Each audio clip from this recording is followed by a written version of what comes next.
Welcome to the first session of our three-part series, Jews and Islam, Exploring Shared Histories. Today marks the beginning of an exciting journey as we dive into the intricate and multifaceted relationship between these two influential communities. From moments of collaboration to periods of tension, this series will shed light on the interconnected journey that have defined their shared history and shaped our present global landscape. For those of you that are joining us for the first time, I am Ellen Resnick, the Educational Programs and Outreach Manager at Classrooms Without Borders. At CWB, we provide immersive professional development for educators and offer unique travel and virtual learning experiences enriched with academic rigor and valuable resources. We are immensely grateful for your support over the past decade. In the last 3 years alone, we've hosted 603 virtual programs engaging over 87,000 participants from around the world. Your participation and engagement helps us continue our mission to open minds and hearts through transformative educational experiences. Jackie will drop a donation link in the chat for you right now if you'd like to support our work. It is now my pleasure to introduce today's scholar, Paul Forgaz. Paul has had a distinguished career in education, serving as the principal of the secondary campus of Mount Scopius College, a large K-12 Jewish day school in Melbourne, Australia. He also has lectured in Bible and Jewish history at Monash University, Australian Centre for Jewish Civilization. He has an extensive experience in Jewish-Christian dialogue. Paul has been actively involved in Jewish education for many years and works closely with teachers in the Catholic education sector. Since 2010, he has curated and led Jewish study tours to various European destinations under the auspices of the Jewish Museum of Australia. Please send any questions you have to me, Ellen Resnick, via the chat, and we will do our best to address them throughout our session. I'm also going to drop for you into the chat the link that will open up in your downloads with the notes for today's session. Paul asked that we send those along, and I sent those along to you yesterday morning, but many of you may have registered after that time. So I'm going to drop that link for you in the chat. And with that, Paul, the floor is yours. Okay, well, thank you, Ellen, and sorry for those technical difficulties. Can you hear me? Is that fine? Good, all good. Okay, well, actually, I don't know why I said good morning. It's good afternoon. It's good morning here. Because we've started a little bit late, I'm just going to get straight into things. And the first thing I want to do is simply acknowledge the difficulty in these particular circumstances at this particular time. I just want to acknowledge the difficulty of having a conversation about Islam in a way that is rational, that is dispassionate, that avoids conflating history with the present. We can't help but reflect on what's happening today and sometimes get into the dangerous situation of letting the present slip back into the past and conflate the two sorts of things. So I just want to acknowledge that. The other point that I want to make is that throughout these presentations today and in the coming 2 weeks, I also want to make the very important point that in the back of your minds, what's important for you to distinguish between is Islam and Islamism. In other words, when we talk about Muslims, we are not necessarily at the same time talking about Islamists as well.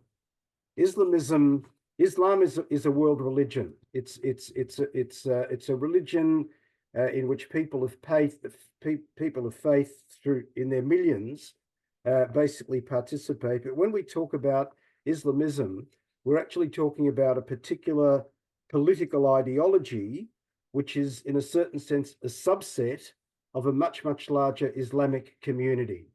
And sometimes that particular ideology can go to extremes.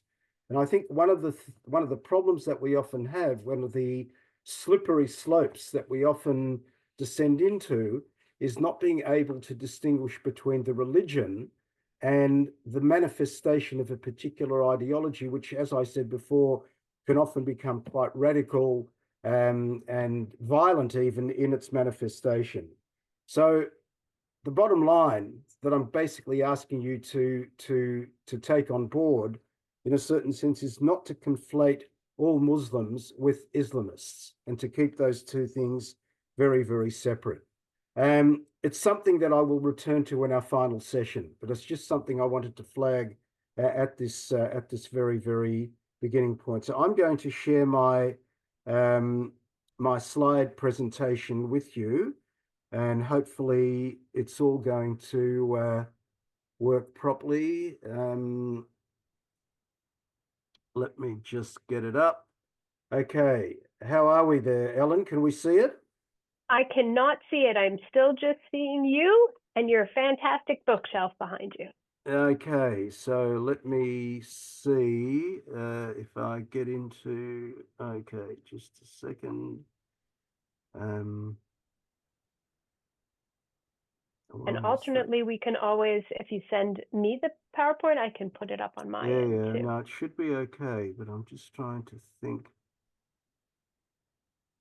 I'm just trying to think what's going on here. Okay, you can see me, I can see you, yes. but not the slide presentation. Not the slide presentation, no. Okay. Let And you me, are a co-host, you should be able to share. yep, I am a co-host, so let me, okay, I'm going to try again. Sorry about this, folks. Okay.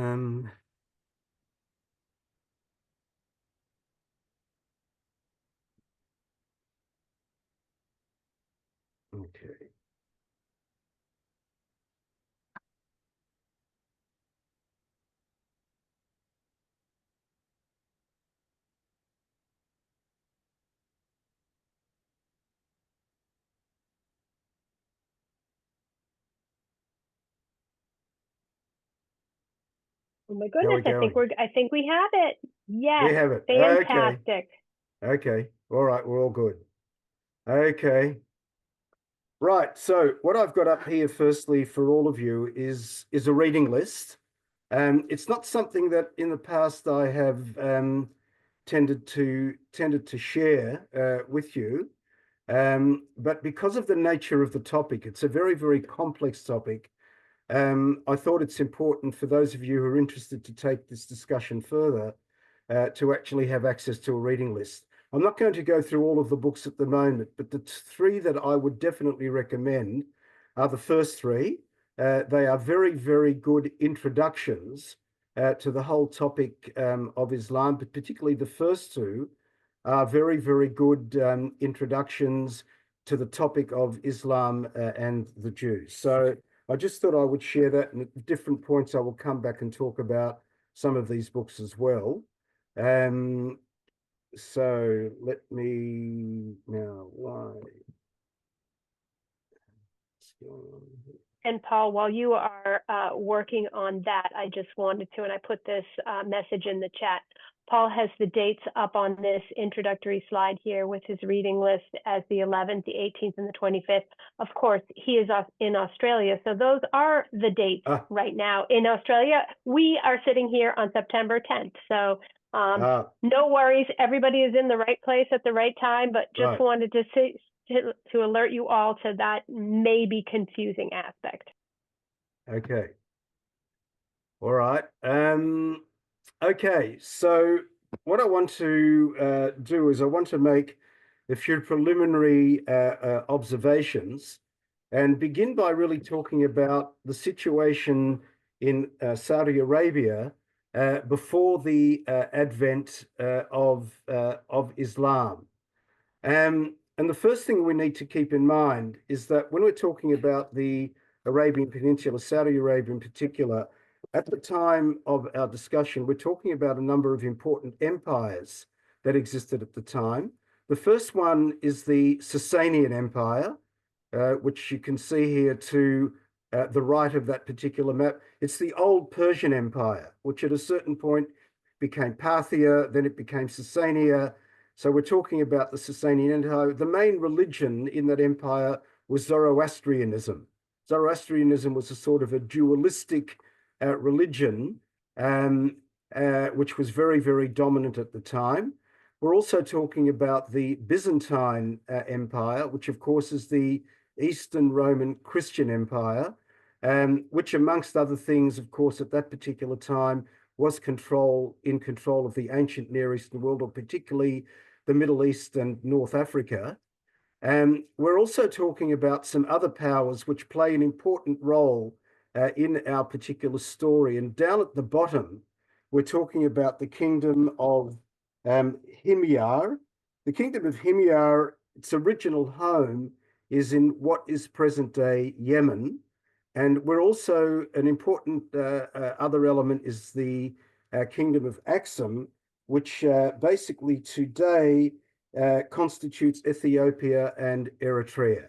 So it's just important to get a sense of the map before the actual advent of Islam. Let's talk also a little bit about the religions in the ancient Near Eastern world. Firstly, we have a whole range of polytheists, in other words, pagans in particular. Now, it's important to understand that these particular pagans did have a concept of Allah as one of many powerful gods. It's not as though we're talking about Allah as a new deity that came to existence with the advent of Islam, but Allah was regarded as a particularly powerful deity amongst many other gods at the time as well. Interestingly, at the particular time in Arabia, there were what we might call a collection of general monotheists. They weren't Jews, they weren't Christians, they certainly weren't yet Muslims. They were referred to as Hanifs, general monotheists, if you want, of a particular type. There were Zoroastrians. I've referred to Zoroastrians a few minutes ago. There were Jews, and I'm going to focus on them, of course, in a few minutes. And then there were also an assortment of Christians, mainly Byzantine Orthodox Christians, in other words, from the Eastern Orthodox Church. And there were a number of other groups, Nestorians and Monophysites. They need not concern us at this particular point. And very, very importantly, at the particular time in Arabia was a structure known as the Kaaba. The Kaaba today, you will recognize, of course, from the picture that I've got up here, as the central site of pilgrimage for Muslims throughout the world. This is, of course, is in Mecca, and the picture you see is a very typical picture of when it's the height of the pilgrimage season, and millions of Muslims crowd around the Kaaba itself. The Kaaba is the central sanctuary of the Muslim religion. It has an interesting backstory, however. In the Bible, we read the story of Abraham and his son Isaac and his son Ishmael. And we know that he was married to Sarah, but he also had a concubine by the name of Hagar. Now, Ishmael was the firstborn son, and his wife Sarah, when her son Isaac came onto the scene, basically demanded of Abraham that Hagar and her son be expelled from their household. So in the biblical story, they end up in the desert, and an angel of God saves them from their dire situation. And the last that we hear of them in the biblical story is that they basically end up in Egypt. Now, the Islamic version of that particular story that appears in the Quran and in the Hadith are the oral traditions of Islam, is that basically what happened is that Abraham, in fact, continued with both Hagar and Ishmael to what is today Mecca. And according to the story, according to tradition, it is there that they built the Kaaba as the first house of monotheism. And somewhere along the way, that house of monotheism became a polytheistic structure. It was inhabited by many different idols and many different gods. And the Kaaba is going to play a very, very important role when Muhammad will eventually enter Mecca at the end of a series of wars, but we will come back to that a little bit later. But the Kaaba plays a very, very important role in our story. Okay, so moving on, let's talk a little bit about having talked about the religion that existed in Arabia at the time, let's talk about the tribalism of pre-Islamic pre-Islamic Arabia. Firstly, I think we have to understand that Arabia at that particular time was not a unified country. It didn't even have a single unified religion, but we're really talking about a situation which was very precarious. There was constant raiding by nomadic tribes on settled towns, and the wadis in the desert were basically these precious islands and were very much part of established trading routes. In other words, whoever controlled the wadis basically controlled trade coming in and out of Arabia at the time. And as a result, the clan organization was very, very important. The clan organization, which was built around the tent, around the encampment, made up of kindred clans, and the authority of the clan chief was really very, very significant and important. And it's a situation which was also ruled by tribal customs, by vendettas, by blood feuds. This is the way in which things were settled out. We didn't have courts of the type that we understand today. And the most powerful tribe in Mecca, and this is an important one to keep in the back of your mind, were the Quraysh. The Quraysh were the most powerful tribe. They controlled the Kaaba and also the trading routes. Now, what do I mean by controlling the Kaaba? Because the Kaaba at that particular time was really a polytheistic sanctuary where people placed their idols inside the Kaaba. Basically, it was a money-making venture for the Quraysh, the most powerful tribe, and they also, of course, controlled the trading routes. So keep them in the back of your mind because we will come back to them time and time again in the telling of the story. The dominant tribe at the time, not in Mecca, but in Yathrib. Yathrib eventually would become Medina. The dominant tribes in Yathrib were the Khazraj and the Aus. Again, they will become part of our story. And if religion did not yet unify the people in Arabia, one thing that did was language. The Arabs had a great deal of pride in their language. And even as illiterate as they were, they had this ability to often just stand up and extemporize and recite this beautiful poetry in the Arabic language. And it would become a unifying force throughout the whole of the Muslim world. So that's essentially the environment that existed before the advent of Islam onto the scene. Let's talk a little bit about Jews in pre-Islamic Arabia. The history of their origins are obscure. There's a strong view that they probably date back to biblical times, but we just cannot date that with any real sort of precision. And Jewish settlers were basically established in the oasis communities of northern Arabia by the later Second Temple period. In other words, when I talk about the later Second Temple period, we're talking around about the period of 200 before the Common Era. From about that time on, it would appear that communities were there. But notice they were settled in northern Arabia and not in the southern part of the country. So Jews, by and large, were not to be found in Mecca, but basically in Yathrib, what would become Medina. And we will come back to that story a little bit later. We do know that there was a significant emigration of refugees from Judea after the Romans had crushed two very, very significant rebellions in the land of Israel. The first rebellion was the Jewish-Roman War of 70 when the temple was destroyed. The second rebellion was the rebellion of Bar Kokhba in 135 CE. And on the back of those two rebellions, we have a considerable number of refugees fleeing from Judea into the Arabian Peninsula. What we know about them is that they spoke Arabic with a mixture of Aramaic and Hebrew. And in the process, they developed a unique sort of language that we might refer to as Judeo-Arabic. In other words, a mixture of both Arabic language and Jewish elements as well. So that was a language that was very unique to them. Now, this is the very important thing to keep in mind. In the same way that Arabian society was organized into clans and into tribes, In a very, very similar way, Jews were also organized into clans and tribes, and they formed allegiances with the wider tribal network of Saudi Arabia.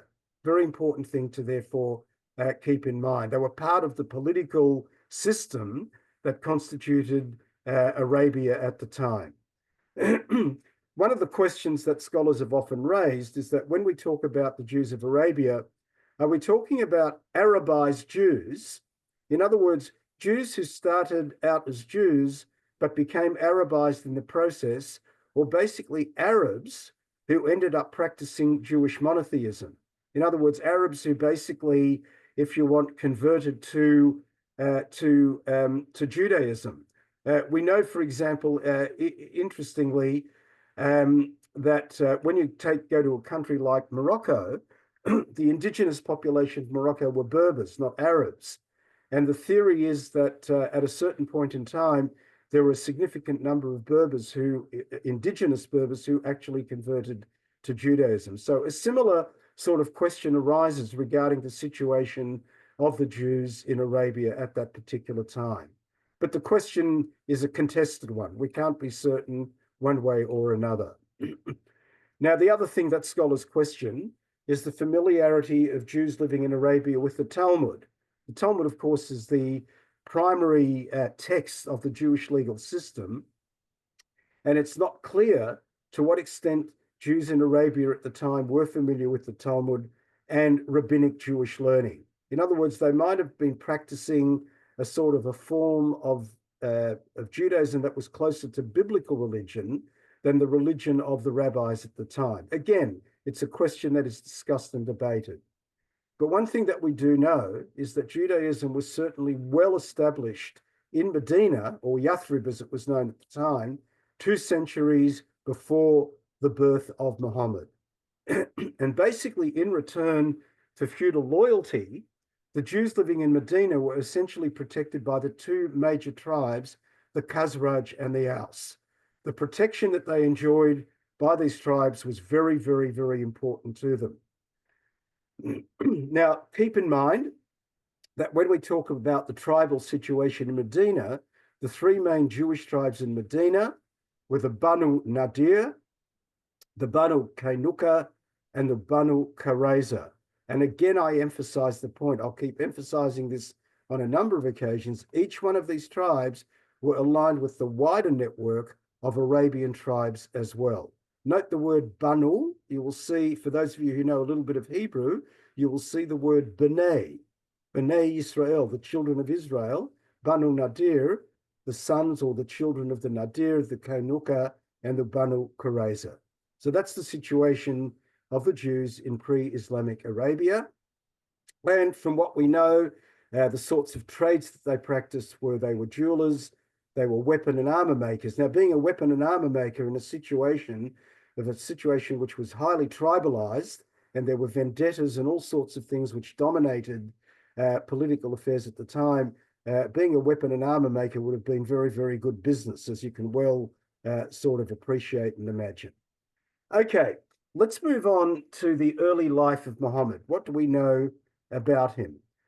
Well, according to tradition, he was born in about the year of 570, which was referred to in Muslim tradition as the year of the elephant. There is a beautiful story told about this particular story. What actually happened is that the kingdom of it was either Himyar or Aksum, one of the two, I can't recall exactly at the moment, marched on Mecca at this particular time. They marched with a large army, and there was an army also of military elephants. And at the head of the elephant contingent was an elephant by the name of Mahmud. And according to the story, it's a beautiful story, when the army of the Abyssinians reached the city of Mecca, all of a sudden Mahmud came to a stop, and the army was not able to proceed any further. And as a result of that, the Meccans won that particular battle. And that's why the year of 570 is referred to as the year of the elephant. It was a very auspicious year, and it was the year in which, according to tradition, Muhammad himself was also born. Now, importantly, in your notes, you have this reversed. It's the other way around. He actually came from the Hashim, who were a clan of the Quraysh. Remember, I said to you before, the Quraysh were the most powerful tribe in the whole of Saudi Arabia, and he came from a particular subclan of the Quraysh themselves. What we know about him, he was orphaned at a very early age, and he came under the protection of his uncle, a man by the name of Abu Yatib, and he entered the employ of a very, very wealthy widow by the name of Khadija, who actually ended up proposing marriage to him. When he entered her employ, she was in control of a large number of caravan trades, and he became very, very important figure in the conduct of her particular business, and she ended up proposing marriage to him. One of the things that we know about Muhammad is that he was certainly exposed to a variety of languages, cultures, and even religious ideas. And because he was a caravan trader, you can appreciate that he would have come into contact with, in particular, Jews, Christians, and a host of other traditions and cultures as well. And there's no doubt that this contact would have influenced him in the development of his own views and his own ideas as well. We know that the marriage to Khadija resulted in 6 children. 2 of his sons, there were only 2 sons, died in infancy, but importantly, one of his daughters by the name of Fatima married his cousin Ali. Now, please remember that, because Ali is going to play a very, very important role in the subsequent development of Islam as a religious tradition. So Muhammad's daughter Fatima marries his cousin Ali. And one of the things that we know, according to the tradition, he had a habit to retire and to meditate in a cave. And it's in that particular context, in the context of his meditative activities, that we come across a very important incident in his life. And that, of course, is the first revelation that he received. Now, according to the story that we are told, we read about this in the Quran itself. He was visited by the angel Gabriel in the year of 610. Remember, he was born in the year of 570, so he was about 40 years old at the time of his first revelation. And he was visited by the angel Gabriel and began to receive revelations of the Quran. Now, the word the Quran itself actually means a recitation. In Hebrew, the word is Quran. The word Quran in Hebrew is to read or to recite. So Quran, as a written text, begins as a recitation, as a revelation from the angel Gabriel. And in this particular chapter of the Quran, when we talk about a chapter of a Quran, the technical term is a surah, S-U-R-A. So in the 96th surah, we read the following: and the angel Gabriel proclaims to Muhammad and says, "Read in the name of your Lord who has created. He creates man from a clot of blood. Read, and your Lord is the most bountiful. He who has taught by the pen, taught man what he knew not." Now, this is a very interesting moment in Muhammad's life, because we have to appreciate that Muhammad was illiterate. And when the angel Gabriel says to him, recite, read in the name of your Lord, Muhammad protesting, he says, "But I cannot read." And the angel Gabriel urges him to read. And Muhammad, at this particular moment of his revelation, Muhammad becomes very, very frightened. He feels he's being attacked by some evil spirit, and he begins to run away down the mountain. And Gabriel follows him and says, "Muhammad, you are indeed a messenger of God, and I am God's messenger, Gabriel." And that revelation was then soon followed by others about the one true God known as Allah, and so on and so on. And eventually, the angel Gabriel um, uh, uh, uh, told Muhammad to begin preaching the message of a God himself. Now, what I would like to do is I would like to stop for a few moments um, and talk about the Quran itself.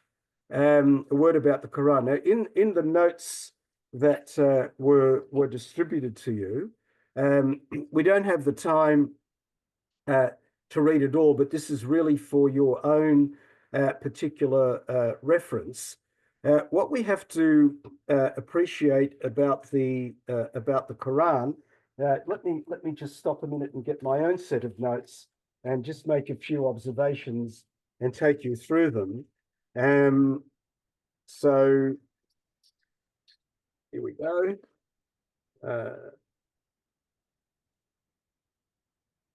Yeah. So the important point that I make about the Quran itself is firstly that and this material comes from a book by Abdullah Saeed. Abdullah Saeed is actually an Australian Islamic scholar, a scholar who you would locate at the progressive end of Islamic scholarship. And he wrote an excellent book called The Quran and Introduction.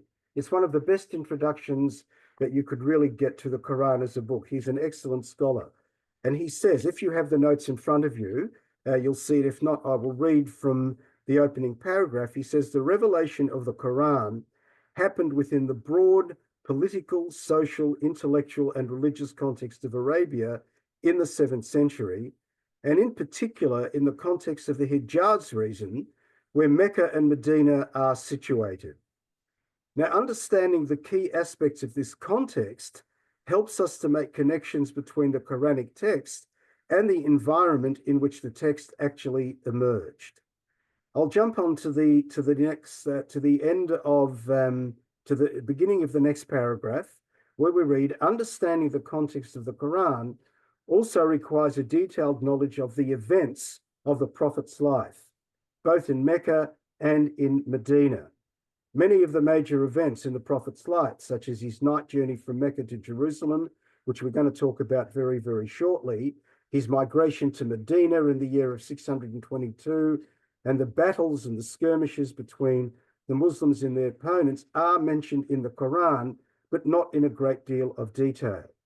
Hence, an understanding of the background of the Prophet's life and the developments taking place at the time in the wider community, if you want, are essential for understanding the significance of many verses.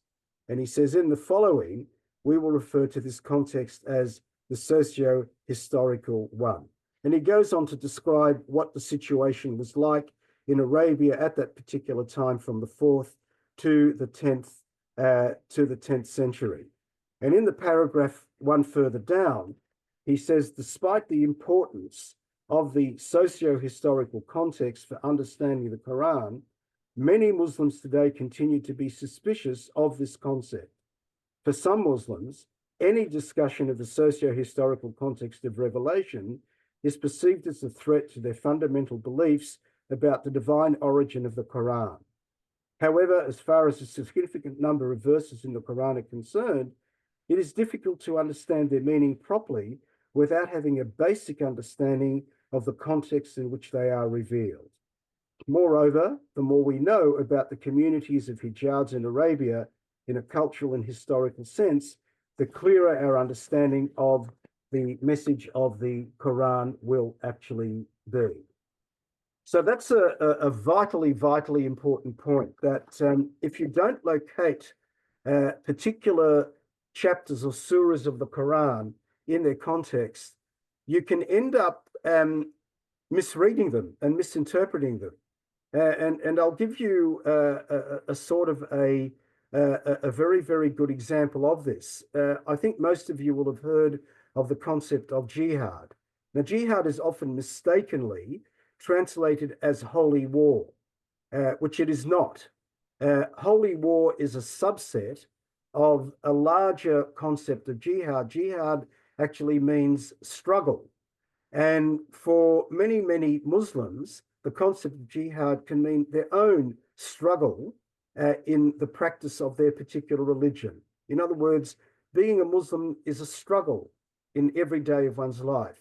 But a particular take on that concept of jihad can also translate into the concept of a holy war. Now, there are references to the fighting of wars in the Quran. If they are taken out of context and they're not seen as being part of a revelation that took place at a particular time and in a particular place, those instructions to fight a war can be seen as eternal in their application. And when you take that sort of instruction out of context and see the fighting of a holy war as being relevant for all time and for all place, you end up with what would be regarded as a sort of a very radical, fundamentalist, literalist conception of Islam. And when we talk about the sort of the more radical, fundamentalist end of the Muslim community, that is a community that will essentially not read the Quran in its context. So I remember when I met with Abdullah Saeed a number of years ago, because I was trying to pick his brain as a scholar, I said to him basically, so when you think about the concept of fighting a holy war yourself, what do you think about that? And he says, for me, it's an instruction to fight a war in a particular time, in a particular place, in the lifetime of the Prophet Muhammad. Once that war was fought, and once Muhammad died, those particular instructions do not necessarily apply to what we would consider the situation today. So in other words, what we are talking about, when we talk about interpreting the Quran, we're talking about essentially a situation in which Muslims will interpret the Quran along a range of spectrum, along a spectrum. At one end of the spectrum, you will find that there are what we might call literalists or fundamentalists. And at the other end of the spectrum, there are many in between, by the way. The other end of the spectrum, there are what we would call contextualists. In other words, when they read the Quran, they will put it into its context.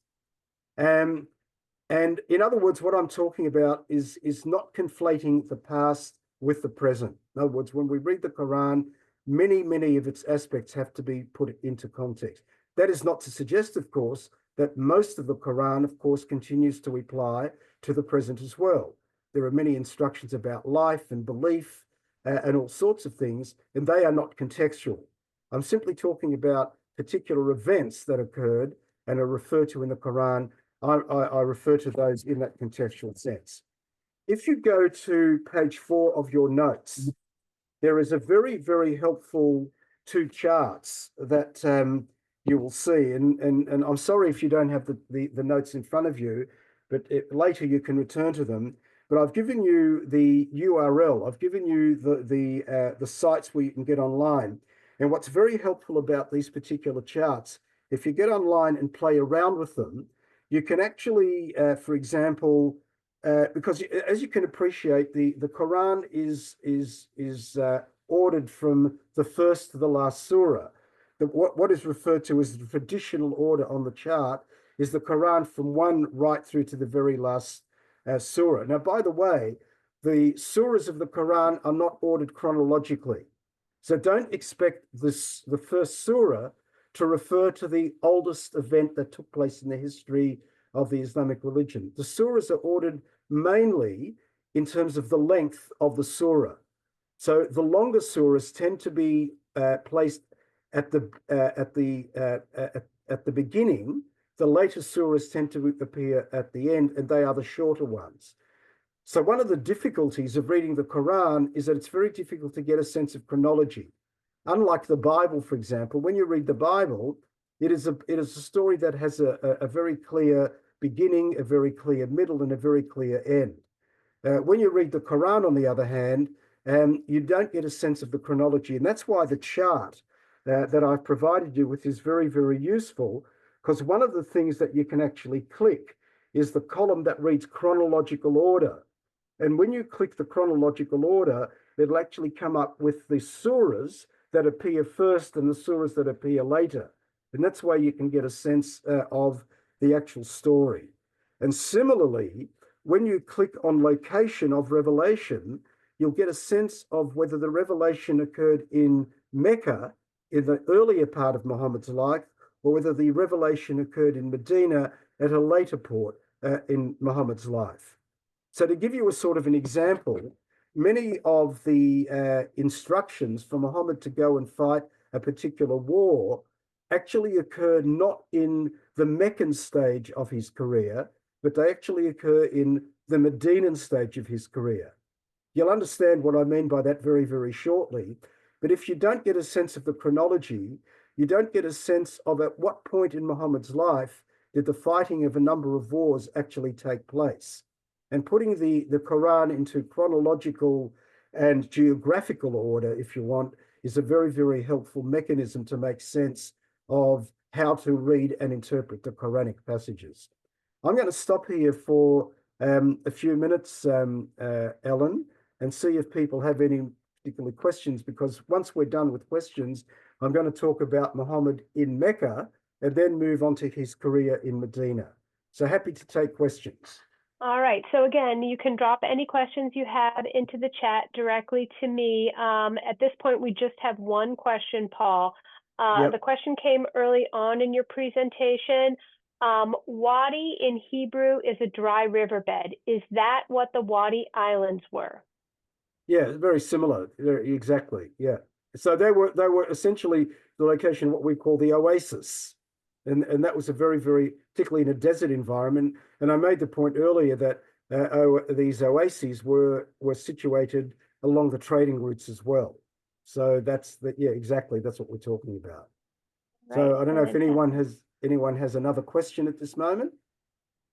I'm watching the chat. I don't see anyone. I'm sure they're all enthralled, and I've noticed quite a few people journaling on their notes. So looks like you can continue. Yeah. Okay. Thank you, then, Ellen. So let us move on to the career of Muhammad in Mecca. Now, you remember I made the point to you a little earlier that when Oh goodness, you've frozen.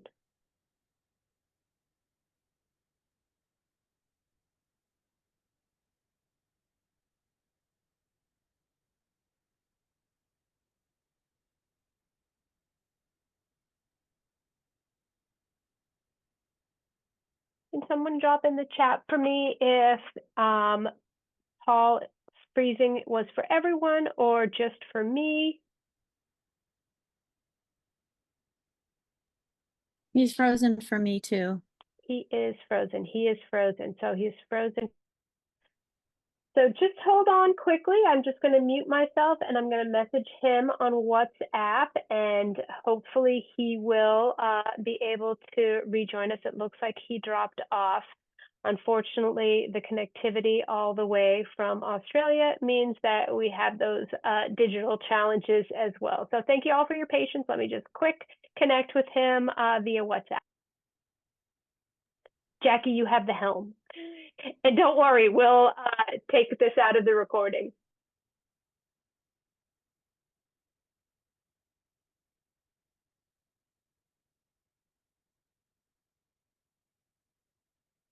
can you hear me? You are back. Fantastic. Yes. Yeah. I dropped out. My internet has been playing up amongst other things, so I realized we dropped out. Anyway, let me get back to the I promised to try and resolve this by next week. So let me just get back to the to my I'll just share the screen again. Perfect. Here we go. I'm going to spotlight you.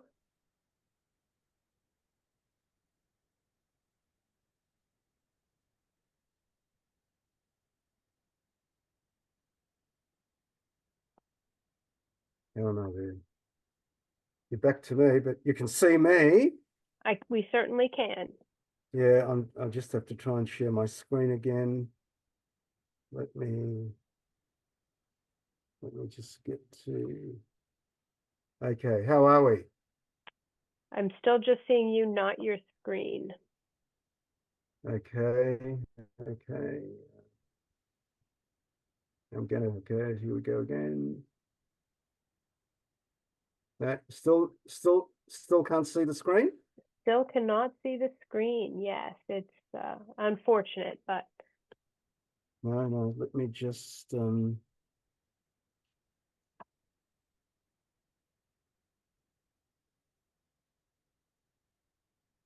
looks like it might be working. Yes, Is it fantastic. good now? All good. Yep. Okay. Back to the title screen. So we're a few down, of course. Okay. So let me get back to the slide that I was on.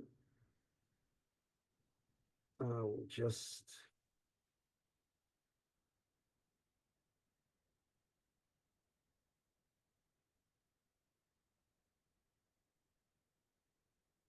Okay, so as I said before,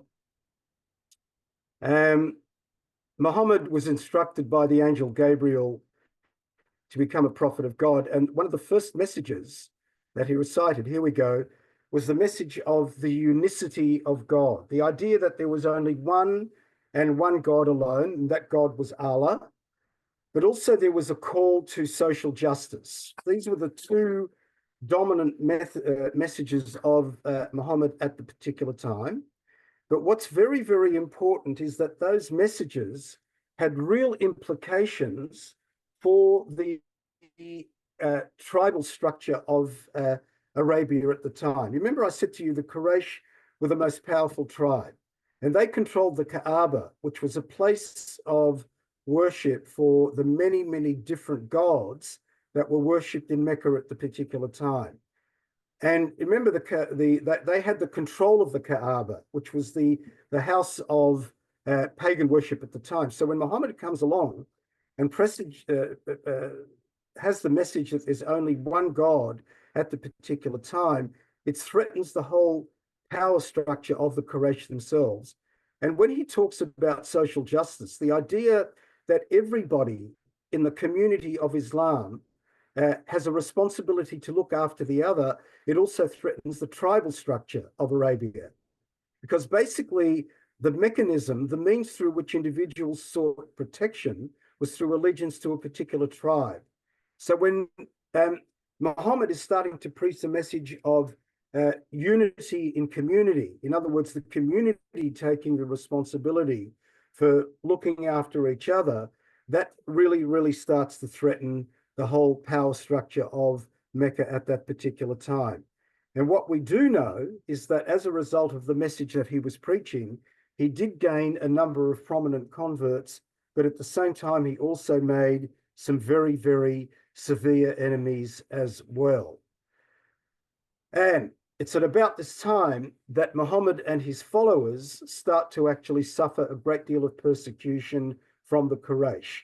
Because as I said to you, the Quraysh really feel that their whole power base, their turf, if you want, is being very much threatened, and they start to suffer a great deal of persecution.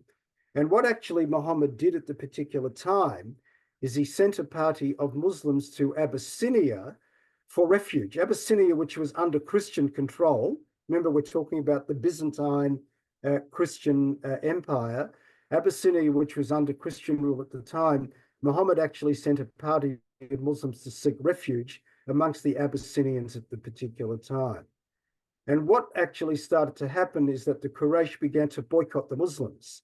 And the reason why that was very, very significant is that it had very important economic implications, because you basically depended on the protection and on the sponsorship of the various tribes. And if they started to boycott you economically, the Muslims, the followers of Muhammad at the time, would have suffered a great deal as well. Now, what then happens in the midst of all of these troubles, in the midst of, because we have to appreciate, by the way, let me just go back to this particular point. We have to appreciate that we're not yet talking about an established religion. We're talking about a very, very small group of followers of the Prophet Muhammad, a tiny, tiny group. We're not yet talking a religion. That's going to happen a little way off down the track. So in the midst of this very, very vulnerable situation for Muhammad, for the Prophet, in 619, further troubles followed because we have the deaths of Abu Talib, remember his uncle, and Khadija, the widow that he had married. What did that mean for Muhammad? He lost his natural protectors, right? He was no longer under the protection of a very powerful clan, which is the clan of the most powerful tribe of Arabia. So he was placed in an even more vulnerable situation. Now, what happens at about this particular time is that the prophet is miraculously taken to the city of Jerusalem, and he has, according to the tradition, he actually has a visitation with God himself, with God in heaven. Interestingly, some say this visitation actually occurred on what today is the Temple Mount in Jerusalem, which is also, of course, the site of the Al-Aqsa Mosque. So according to many, many traditions in Islam, the Temple Mount is where he had this visitation. Others say it's the site of the Al-Aqsa Mosque. And as a result, you can therefore begin to understand why Jerusalem, in subsequent Islamic tradition, really becomes the second, a very, very important city. In a certain sense, the second most important city in Islamic tradition. And you can therefore begin to appreciate why, if we take ourselves to the present day, the Temple Mount is the site where, according to Jewish tradition, Abraham was told to sacrifice his son Isaac. We don't read of this in the Bible. The Bible, we are simply told that when Abraham was told to sacrifice his son by God, he was told to take him to Har HaMoriah, in other words, Mount Moriah. And according to subsequent rabbinic tradition, Mount Moriah was basically the site of where the temple came to be built, the site of the actual Temple Mount. So in Judaism, of course, it's the most holy place. But in Islamic tradition, even though Mecca is the most holy place, because that's where the Kaaba is located, Jerusalem is of very, very great importance as well. And you can therefore begin to appreciate why the site of the Temple Mount, where the Al-Aqsa Mosque is located as well, in that area, that is probably what we might describe today as the most contested piece of real estate in the world. And you can understand now why people fight so bitterly over this particular site. What's interesting also is that when Muhammad is taken to Jerusalem on Buraq, Buraq, by the way, is his horse, the steed. You can see a picture of this. Muhammad, this is actually a 16th century Persian miniature where he's taken on his steed. By the way, note very importantly, the Prophet has no face in this depiction, because in Islamic tradition, you are not permitted to portray an image of the Prophet. So here he is without a face. All of the others have faces, but here he is not. And he is riding on Buraq. And in addition to having a visitation with God, he also meets with earlier prophets as well. Because we need to appreciate that in the Islamic religion, Muhammad is the last and the final prophet, but Islam also recognizes the significance of prophets that came before him. Prophets that appear both not only in the Old Testament, but also in the New Testament as well. So the prophets that were part of the Hebrew scriptures and the prophetic figures that appear in the New Testament as well play an important role in the religion of Islam as well. Okay, so let us move on, and we'll move to the next point. And what happens at around about this particular time is that as Muhammad is starting to attract a number of followers, he's starting to entertain delegations from Yathrib, which is to the south of Medina. Now, what do I mean by that? In order to understand this particular point, I have to take you again back to the observation that I made much earlier on, that Arabia was a very, very tribalized sort of society. So what started to happen is that in Yathrib, when particular tribes got into disputes with each other, they turned to Muhammad, who was at the time in Mecca, to try and sort out these particular disputes. And one of the reasons for this is that he was regarded as a sort of a neutral figure. You remember he was very, very much against the idea Oh, you're freezing again a of bit the sort here of and the there. harlotry in Islam is referred to as sorry? You're freezing again, and I can see next to your name that it's going red and yellow. So it looks like you're losing your connectivity. Hopefully this won't happen again, but you were going in and out and freezing a bit. Am I okay now? Now you seem to be okay, yes. Yeah. I'm looking at the little symbol on my internet, and it's sort of coming in and out a little bit. So I see what you're talking about. Right. So they regarded him as a neutral party, and therefore they turned to him to arbitrate in certain legal matters. And it's very important to understand that, because when eventually he will come to Medina, he will have already had prior contact with some of the important tribes in Medina at that particular time. He becomes a very respected figure at that particular time. A term that is often used is they regarded him as a faithful believer, and therefore a man who could be relied upon to make fair and objective sort of decisions. And that's the point I make here. He acted as an arbiter of various tribal disputes. Now, what happens at this particular point is that the situation becomes very dire for Muhammad and his followers. And he actually is able to negotiate with the people, with the tribes in Medina, for his followers and himself to flee the city of Mecca and seek safety in the city of Medina, which takes us now to the next stage of the story.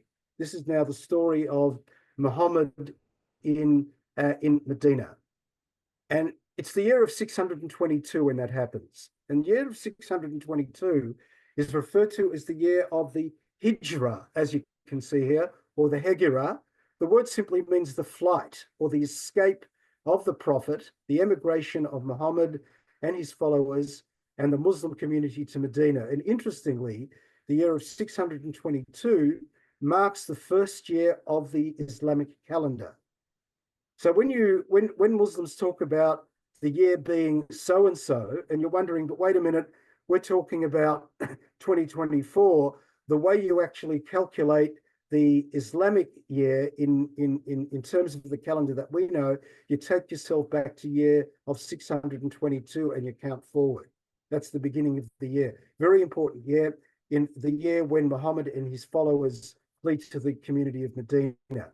And what happens is that from this moment on, the Quraysh, remember the Quraysh are the most powerful tribe in Mecca at the time. They plotted to kill Muhammad, but they were thwarted at least for a particular time.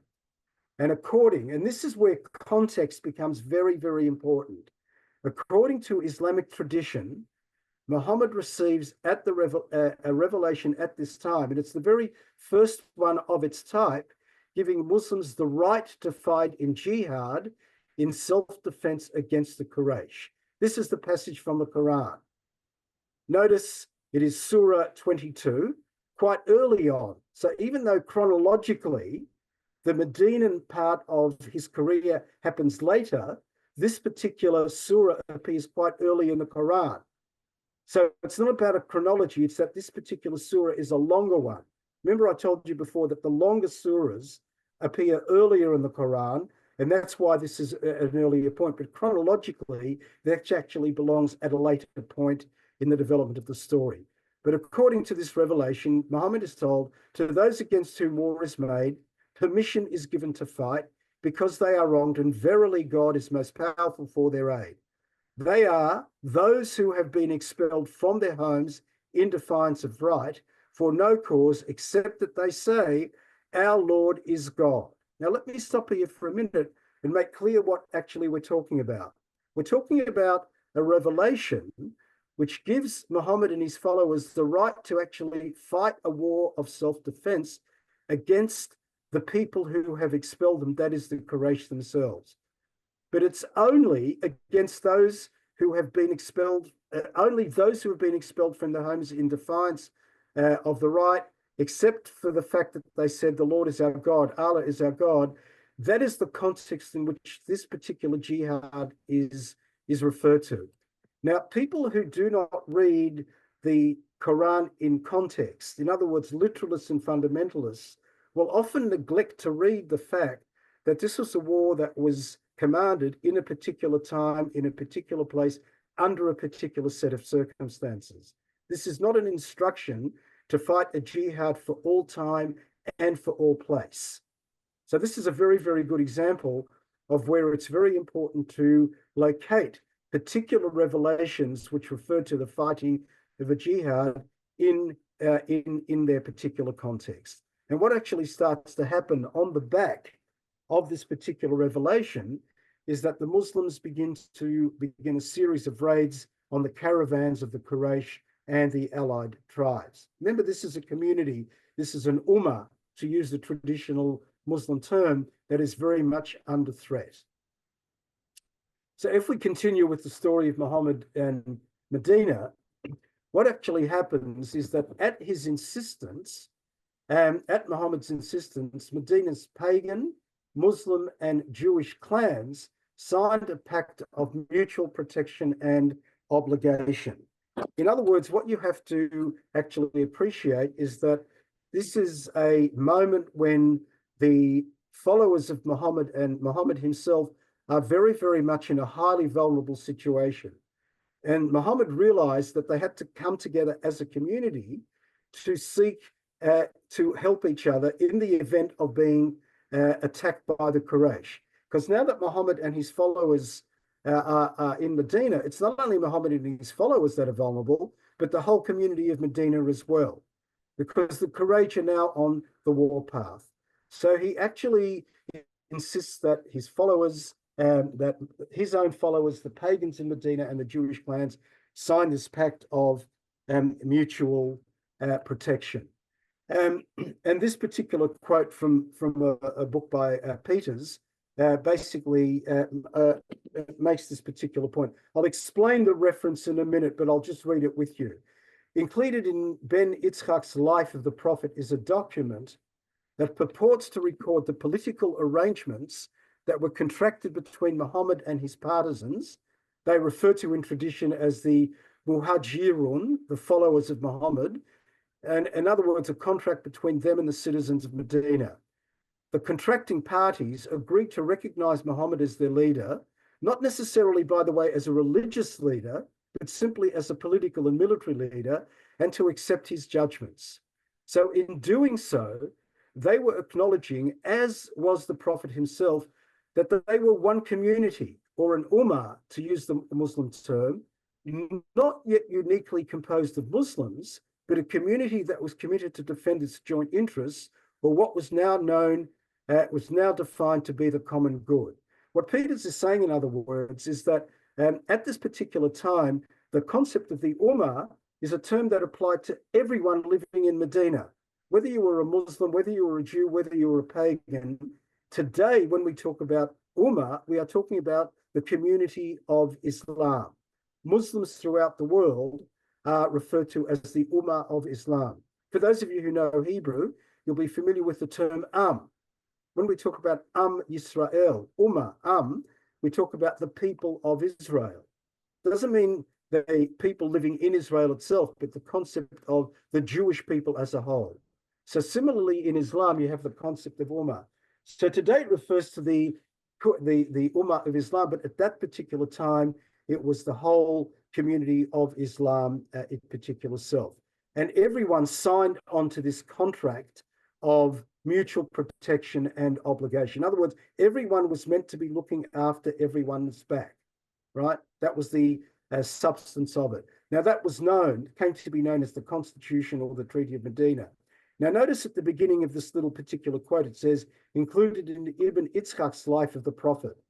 Because what is interesting is that the actual source of this constitutional Treaty of Medina is not to be found in the Quran. There's not a reference to the treaty in the Quran itself. It is actually found in what is known as the Hadith. The Hadith are a collection of sayings and traditions that are attributed to the Prophet after his death. And those collections of traditions and sayings attributed to the Prophet occurred very, very soon after he died. And Ibn Ishaq was one of the earliest compilers of these Hadith traditions. And the Constitution, or the Treaty of Medina, actually appears in Ibn Ishaq's biography, if you want, of the life of the Prophet. I'm not going to read this with you, but for those of you who have the notes at a later point, you'll be able to read the actual text of the pact itself. Now, one of the interesting things that happens is that the direction of prayer, what is referred to in Islam as the Qibli, the direction of prayer, some refer to it as the Qibla, changed from Jerusalem to Mecca. Up until this point, the direction of prayer had been towards Jerusalem, as far as Muslims are concerned. But Muhammad decides to change the direction of prayer to Mecca. And of course, that is an important point of departure in Muslim-Jewish relations, because up until this moment, if there was something that united, if you want, Jews and followers of Muhammad, in other words, Muslims, was the direction of prayer, there is a departure from this. Now, there's different ways of interpreting this, by the way. Some read this as a sort of Muhammad sort of doing this because the Jews have not accepted him as a prophet. And this is a sort of, some would read this as a sort of, if you want, as a sort of a payback for them not accepting him as a prophet. However, there are other ways of interpreting, and this is the way that I tend to look upon it, is that this is a moment when the community is actually starting to form itself. It's starting to become, it's moving from becoming simply a collection of followers and is actually becoming a community as such. And one of the things that Muhammad may very well wanted to do was simply to distinguish himself from the practices that were part of Judaism. It's a natural sort of development. You see this, for example, in the emergence of early Christianity. Early Christianity was essentially to start with a Jewish sect. And at a certain point, it starts to separate itself in all sorts of ways from the mainstream Jewish community. So one could simply look at this as really as an attempt by Muhammad to start to distinguish Islam in a much more clear sort of fashion. The other thing that was introduced, by the way, was fasting during Ramadan. According to what we know, up until that point, followers of Muhammad had been fasting, but it actually coincided with the fast day, the Jewish fast day of Yom Kippur.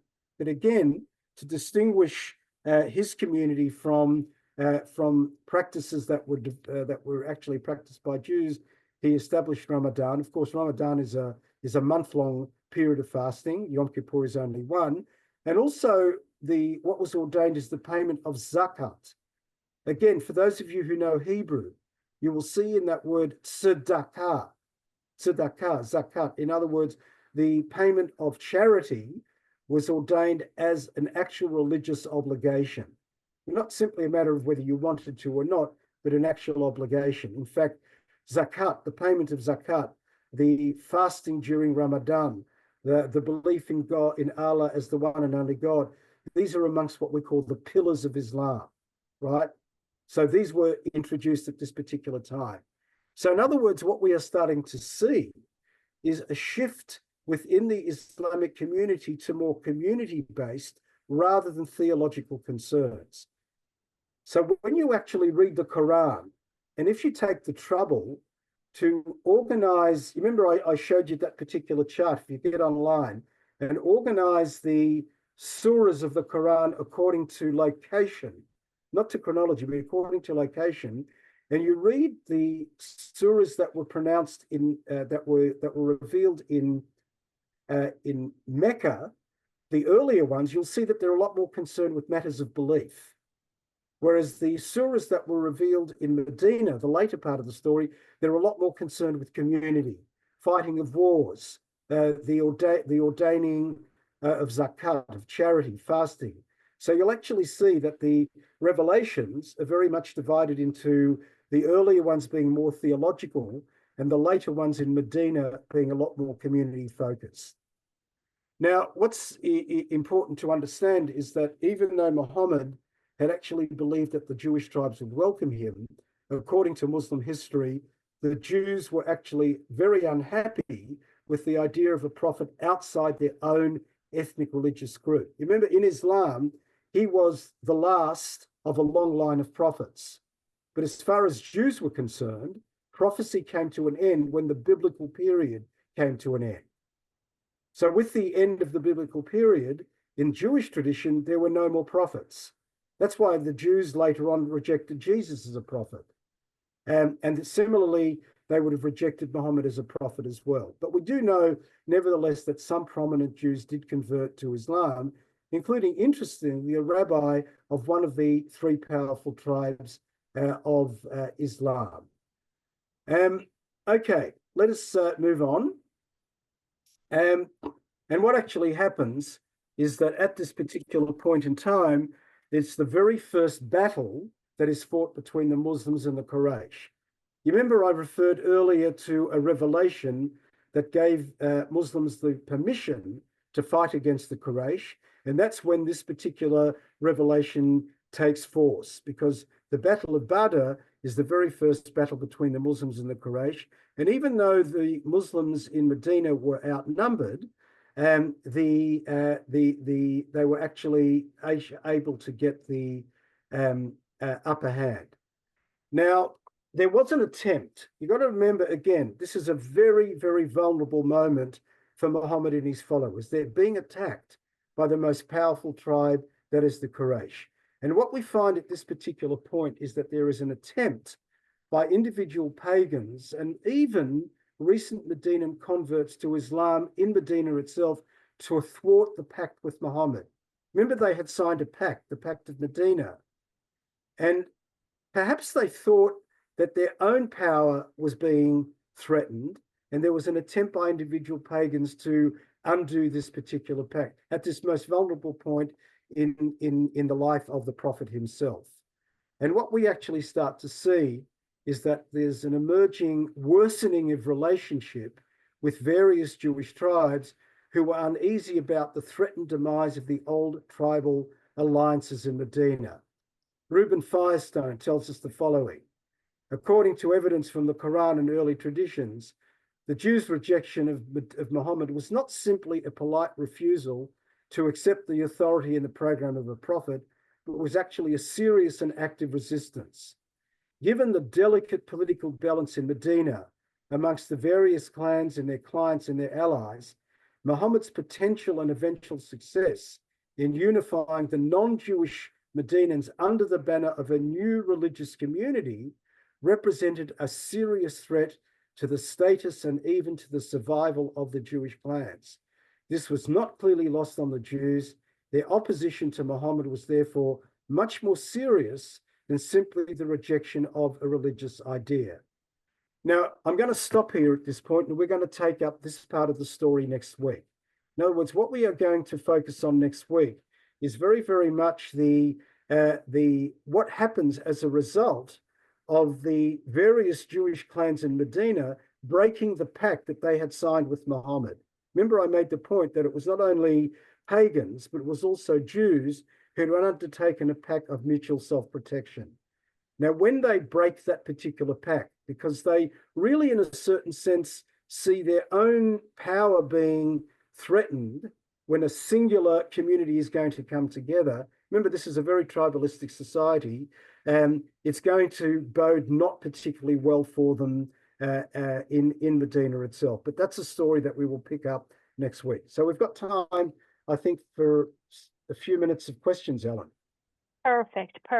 So we do have a few questions early on in the second half of your presentation. someone asked, how large are these clans or tribes? Are they in the hundreds, the thousands, much larger?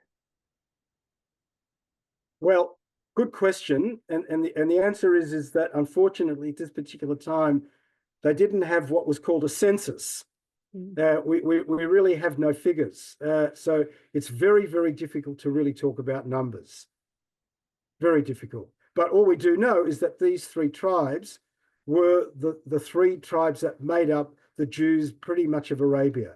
There were a number of other tribes outside of Medina, but the dominant location of the Jewish community is in Medina. And that's why their abandonment of the pact is going to bode really badly for them as the dominant Jewish group in the whole of Arabia itself. We're going to talk about that more next week. Fantastic. And the next question was about the image that you shared. Why is Al-Qasash so important if the Dome of Rock is the place of the rock with Barak's hoof prints? Oh, you mean why is the Kaaba so important? Well, they said Al-Qasash, but yeah, maybe they mean that. Well, the point, I'm not sure if I understand the full intent of the question, but if the question is why is the Kaaba more important than the Dome of the Rock, or more specifically the Al-Aqsa Mosque, which is that's it. That's what they were asking. Yes. Yeah, the Al-Aqsa Mosque. The reason why the Kaaba is more important is because that was the site of where Muhammad received his revelations. Right, Mecca is where he received not in the Kaaba but in a cave, and because it's the location of his first revelations, that is the most sacred site. That's where Gabriel appeared to him in the first moment.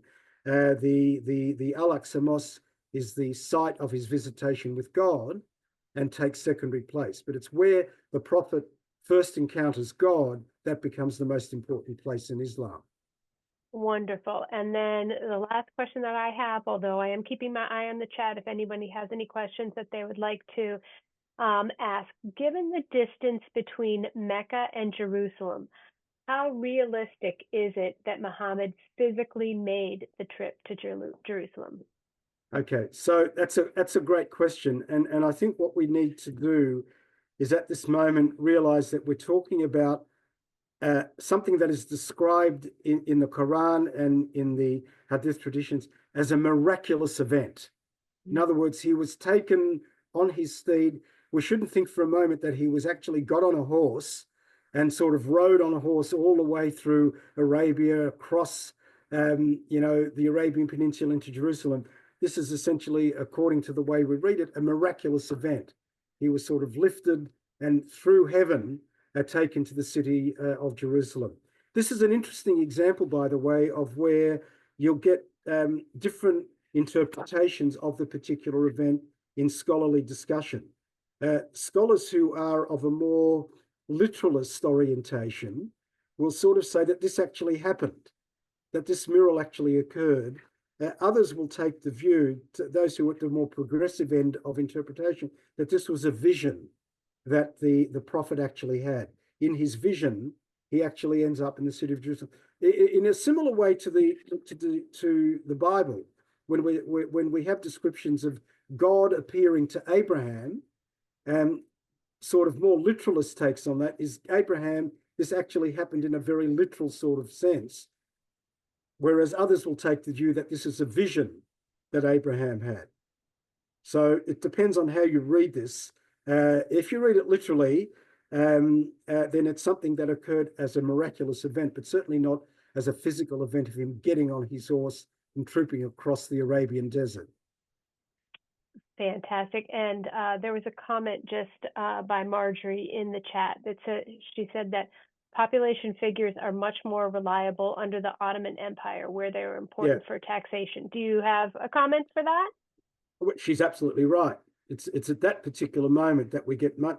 If you start asking me about questions about what was the size of Jewish communities in different parts of the Ottoman Empire, we can get pretty reliable figures, because she quite correctly notes, you kept figures because you wanted to collect taxes per head. But you don't have a taxation system in place yet. This is this is a tribal society, a largely illiterate sort of society. So that's why it's very, very difficult to get a handle on numbers. Wonderful. Well, we have come to the end of our question and thus the end of our session today. I want to thank you, Paul, for these insightful presentations and setting the stage for the important series on the shared histories of Jews and Islam.